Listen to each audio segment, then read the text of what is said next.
Forse cercava di realizzare un video che diventasse virale sulla rete.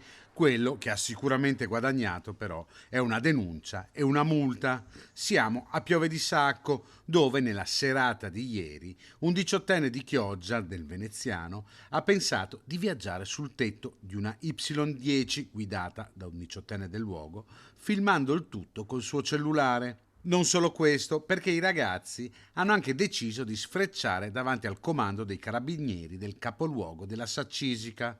Gli uomini dell'arma hanno subito fermato l'auto. Il ragazzo sul tetto, visibilmente ubriaco, è stato controllato ed è stata trovata una modica quantità di hashish.